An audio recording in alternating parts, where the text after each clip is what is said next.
Good morning students. तो previous class में हम लोग डिस्कशन कर रहे थे about the application of ultrasonic sound, जिसमें हम लोगों ने सोनिक बूम के बारे में पढ़ा था। उसके बाद हम लोगों ने बैट के बारे में पढ़ा था कि bat sonic ultrasonic sound produce करता है, जिससे वो अपने ऑब्स्टेकल को फाइंड आउट कर देता है। ठीक है, ये हम पढ़ चुके थे। इसके बाद जो हम इसमें नेक्स्ट पढ़ते हैं वो अबाउट द रहता है सोनार सिस्टम। अबाउट किसके बारे में रहता है? नेक्स्ट लिखो सोनार सिस्टम। अब यदि हम बोले सोनार सिस्टम का फुल फॉर्म क्या होता है, तो सोनार सिस्टम को बोला जाता है साउंड। सोनार सिस्टम को क्या बोला जाता है? Sound navigation, sound navigation and ranging system. Sonar system को क्या बोला जाता है? Sound navigation and ranging system. ये क्या रहता है बेसिकली? इसे हम डेप्थ में यदि हम बात करें अंडर वाटर, यदि कोई भी ऑब्जेक्ट है, कुछ भी लॉस्ट ट्रेजर है, उसको फाइंड आउट करने के लिए या हमें डिस्टेंस फाइंड आउट करना है किसी प्लेस पर कि यहाँ पर इस जो भी हमें गिवन है समुद्र में कितना डिस्टेंस तक नीचे जा सकते हैं, उन सब के लिए क्या रहता है बेसिकली सोनार सिस्टम का हम लोग यूज करते हैं। अब होता क्या है कि यदि हम बात करें एक बोट गिवन है हमें, इस टाइप में एक बोट है, तो बोट के बॉटम पर डिवाइस लगे हुए रहते हैं। एक रहता है ट्रांसमीटर, कौन सा डिवाइस रहता है? ट्रांसमीटर। और एक क्या रहता है? रिसीवर। एक क्या होता है? रिसीवर। अब होता यह है कि ट्रांसमीटर से अल्ट्रासोनिक साउंड, ट्रांसमीटर से अल्ट्रासोनिक साउंड प्रोड्यूस होता है। ट्रांसमीटर से क्या प्रोड्यूस होता है? अल्ट्रासोनिक साउंड प्रोड्यूस होता है। और ये अल्ट्रासोनिक साउंड कंटिन्यूअसली वाटर में क्या करता है? ट्रेवल करता है। कंटिन्यूअसली वाटर में क्या करता है? ट्रेवल करता है। और कब तक ट्रेवल करेगा? जब तक ये किसी सरफेस से क्या ना हो जाए, रिफ्लेक्ट ना हो जाए। ये कंटिन्यूअसली प्रोड्यूस किए जाते हैं ट्रांसमीटर से अल्ट्रासोनिक साउंड बीम। ठीक है, और ये अल्ट्रासोनिक साउंड बीम कंटिन्यूअसली क्या करते हैं? वाटर में अंडर वाटर ट्रेवल करते रहते हैं। कब तक ट्रेवल करते हैं? जब तक ये किसी सरफेस से क्या नहीं हो जाए, रिफ्लेक्ट नहीं हो जाते। अब सपोज कर लो कि यहाँ पर यदि कोई सरफेस है, यहाँ पर क्या है? कोई सरफेस हमें गिवन है। अब ये इस सरफेस से क्या हो गए? रिफ्लेक्ट हो गए। इस सरफेस से क्या हो गए? रिफ्लेक्ट हो गए। और सरफेस से रिफ्लेक्ट होने के बाद ये कुछ इस टाइप में आते हैं और रिसीवर इनको क्या कर लेता है? कैच कर लेता है। रिसीवर इनको क्या कर लेता है? कैच कर लेता है। ठीक है, तो इसकी हेल्प से हम लोग क्या फाइंड आउट करते हैं कि अल्ट्रासोनिक साउंड का हमें फ्रीक्वेंसी पता रहता है। जो साउंड हम प्रोड्यूस कर रहे हैं, जो भी हम बीम गिवन है, उसका हमें फ्रीक्वेंसी पता होता है। ठीक है, और उसका हमें वेवलेंथ या फिर हमें उसका वेलोसिटी पता है, तो हम ये डिस्टेंस फाइंड आउट कर लेते हैं कि कितने टाइम में इसने ट्रेवल किया, कितना टाइम में इसने बीम ने ट्रेवल किया, जो बीम को वापस रिफ्लेक्ट होने के आने में कितना टाइम लग गया। उसकी वजह से हम जो उसकी हेल्प से हम क्या फाइंड आउट कर लेते हैं कि ये जो डिस्टेंस है ये कितना है। उसकी हेल्प से हम क्या फाइंड आउट कर लेते हैं कि ये जो वाटर का डिस्टेंस है ये यहाँ तक जहाँ से रिफ्लेक्ट हुआ है उस सरफेस का डिस्टेंस कितना है, जिसकी वजह से हम फाइंड आउट कर पाते हैं कि यदि हमें पहले से पता हो कि वहाँ पर कोई ट्रेजर है तो वो कितनी डिस्टेंस पर है, या फिर कोई भी बहुत बड़ा जानवर है, शार्क और ये सब है, उनके बारे में हम क्या कर लेते हैं? वहां से फाइंड आउट कर लेते हैं। तो इसमें लिखना स्टार्ट करो। Sonar system is known as sound navigation and ranging system. It is basically used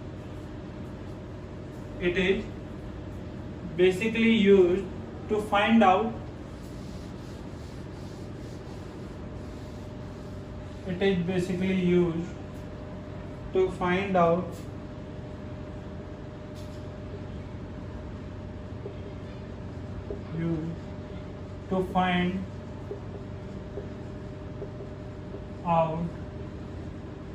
depth of sea,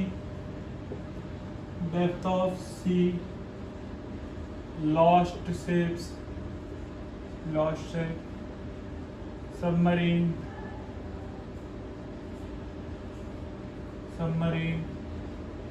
ठीक है, ट्रेजर्स, इन सबको फाइंड आउट करने में बेसिकली इसका यूज किया जाता है।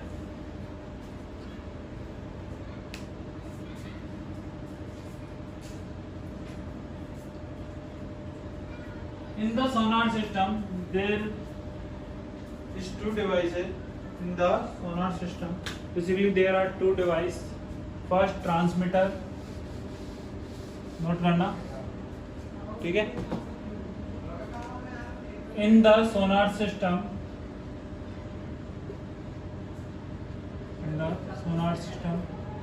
there are two devices,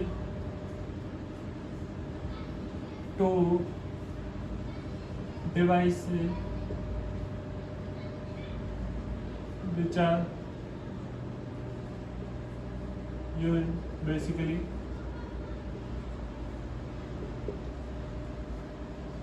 इसमें first transmitter,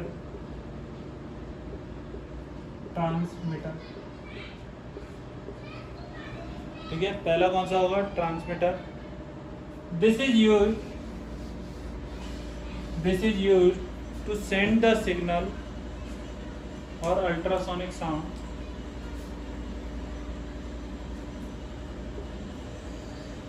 this is used to send the signal और अल्ट्रासोनिक बीम, साउंड बीम कुछ भी लिख सकते हो, ठीक है. और सेकंड होता है receiver.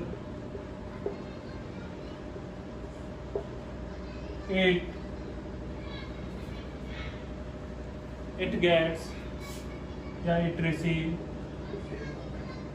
the reflected signal. It receives the reflected signal from the water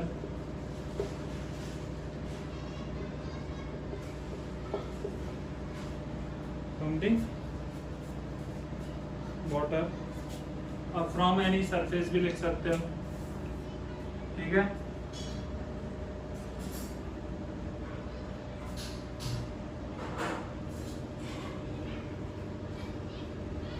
note कर लिया.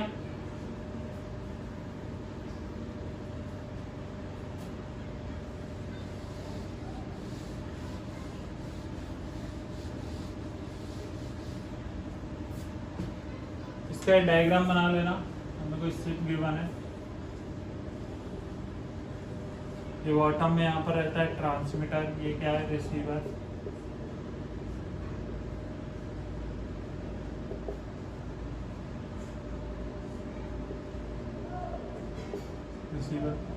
ट्रांसमीटर क्या करेगा? सिग्नल प्रोड्यूस करेगा, ठीक है. और जब ये कोई सरफेस है इससे स्ट्राइक करेंगे तो ये क्या होंगे? Reflect surface. तो यहाँ से क्या होगा? रिफ्लेक्टेड सिग्नल को कौन रिसीव करता है? रिसीवर रिसीव करता है. और हम इसके टाइम से हम फाइंड आउट करते हैं कि कितने टाइम में ये सिग्नल वापस रिसीवर ने कैच किया है. तो वहाँ से जब हमें फ्रीक्वेंसी पहले से ही फाइंड आउट होता है, क्योंकि जो साउंड हम प्रोड्यूस कर रहे हैं उसका फ्रीक्वेंसी हमें पहले से ही फाइंड आउट होता है. हम उसका टाइम पीरियड निकाल सकते हैं और हमें जितना टाइम लग रहा है उसके हिसाब से हम उसका वैल्यू बता देते हैं कि इतने टाइम में इसको आने में लग गया तो नीचे कितना डिस्टेंस होगा, ठीक. अब इसमें पहला हो गया ये सोनार सिस्टम के बारे में हम पढ़ चुके हैं. अब नेक्स्ट होता है इसमें अल्ट्रासोनिक या सोनोग्राफी. नेक्स्ट इसमें क्या होता है? सोनोग्राफी टेक्नोलॉजी के बारे में आप सबने सुना होगा कि सोनोग्राफी से हम लोग क्या करते हैं, बहुत सारे जो बॉडी में टिश्यू रहते हैं उनकी चेक करते हैं, जैसे कि हमारे बॉडी में अंदर कोई स्वेलिंग ना हो या फिर किसी तरह का कोई इन्फेक्शन ना हो. इसी के साथ साथ ग्रोथ ऑफ हम फोइटस, बॉम्ब के इनसाइड जो फोइटस होता है उसका ग्रोथ के बारे में भी हम लोग किससे देखते हैं? सोनोग्राफी में यूज करते हैं, ठीक है. तो सोनोग्राफी नेक्स्ट लिखो इसमें. Sonography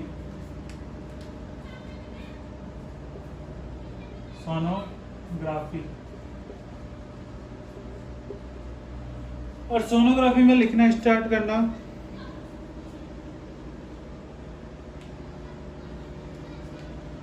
this technology is also based on ultrasonic sound.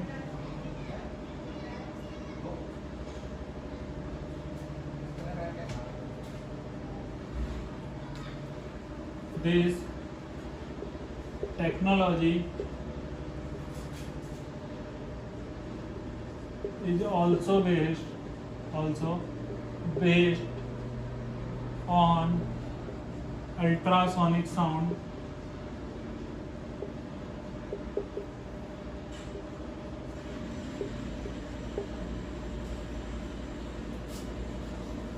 by the help of this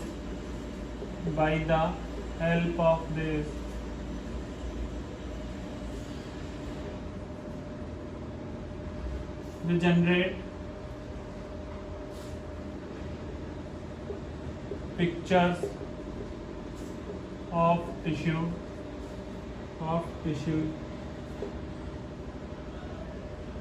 body part.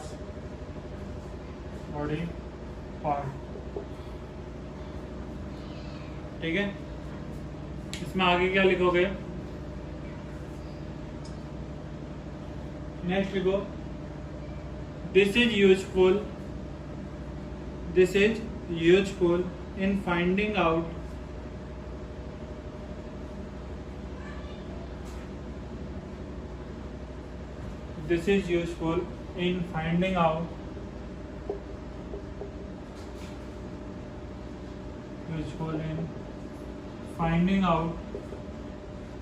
finding out cause of swelling. ठीक है, बॉडी में स्वेलिंग अंदर के पार्ट में यदि स्वेलिंग हो जाती है उसके बारे में, infection,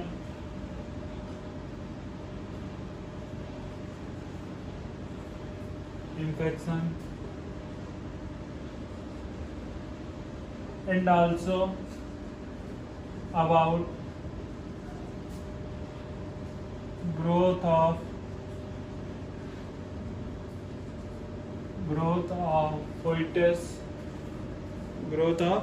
fetus inside a bomb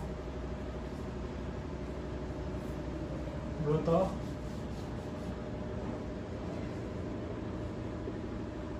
inside a bomb of pregnant woman.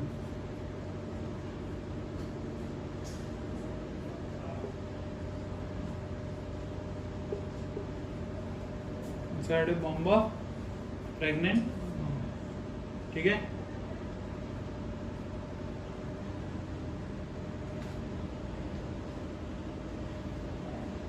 तो ये नोट कर लो, ये किसके बारे में है? सोनोग्राफी के बारे में। कि सोनोग्राफी में अल्ट्रासोनिक साउंड का यूज करते हैं, इसकी हेल्प से हम पिक्चर जनरेट करते हैं किसी के बॉडी टिश्यू का, कहाँ पर स्वेलिंग हो रहा है, कहाँ पर इन्फेक्शन हुआ है। साथ साथ इसी में हम growth of foetus inside a bomb की जो बेबी चाइल्ड रहता है उसका ग्रोथ कैसे हो रहा है, ठीक है, उसके बारे में भी हम फाइंड आउट करते हैं।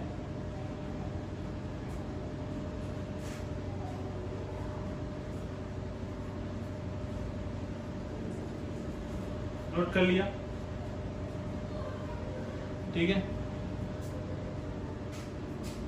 इसका नेक्स्ट लिखो dependency of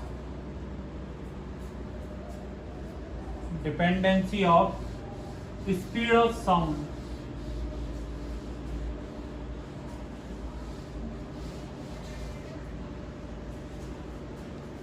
dependency of speed of sound on some factor.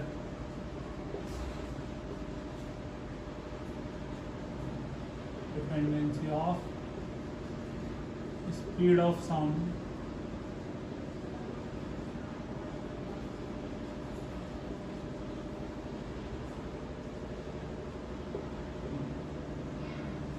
some factor मतलब dependency of speed of sound. इसमें फर्स्ट लिखो टेम्परेचर। फर्स्ट कौन सा पॉइंट लिखोगे? टेम्परेचर। लिखना स्टार्ट करो इसमें, by increasing the temperature, by increasing the temperature, by increasing the temperature velocity of sound in a medium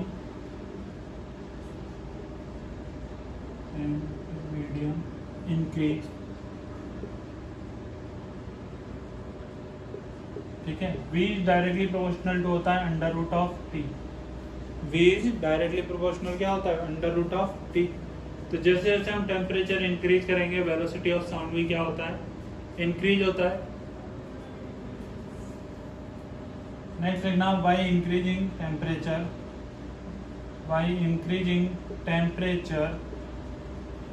by 1 degree Celsius, velocity of sound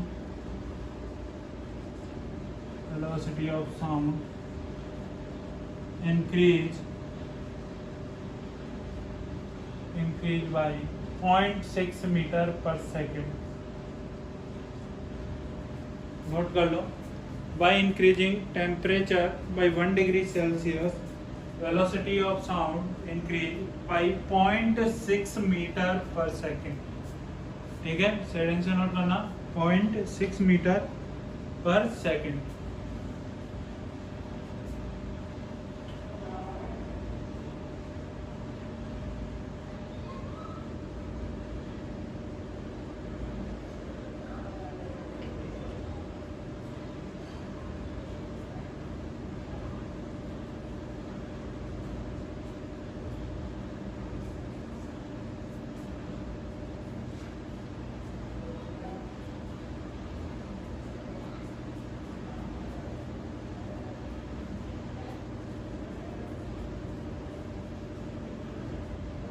note कर लिया सभी ने।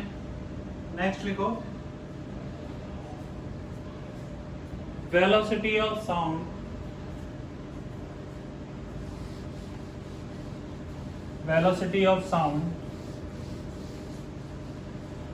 इन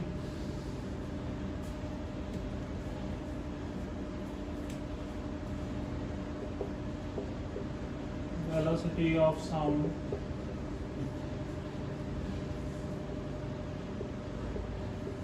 is less, velocity of sound is less in dry air than humid air।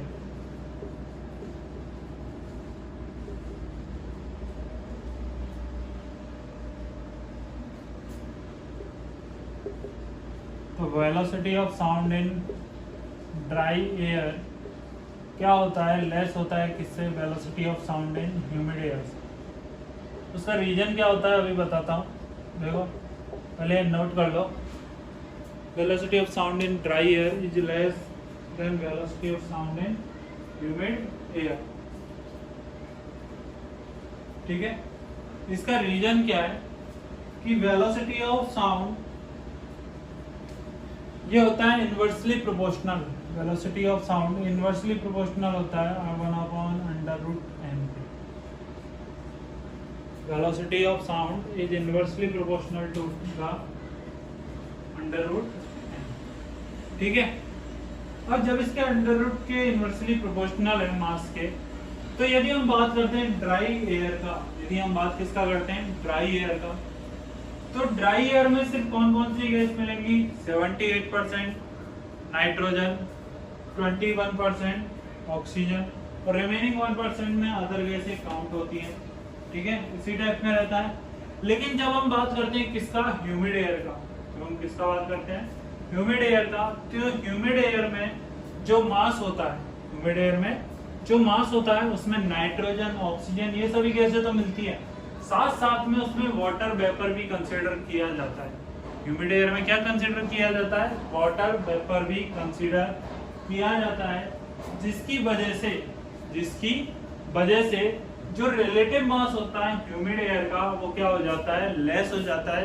किसके respect में, dry air के respect में। किसके respect में, ड्राई एयर के रेस्पेक्ट में लेस हो जाता है। और वेलोसिटी ऑफ साउंड होता है वो इनवर्सली प्रोपोर्शनल होता है 1/√n के। तो इसलिए velocity of sound in humid air क्या हो जाती है, ग्रेटर हो जाती है किसकी तुलना में, ड्राई एयर के। ठीक, तो लिख लो,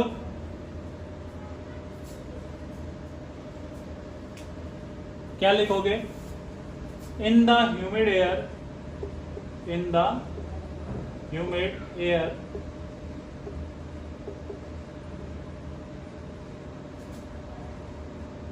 water vapor is also available, water vapor is also available,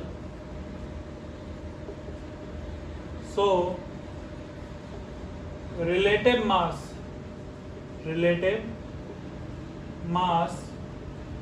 of humid air is less than dry air.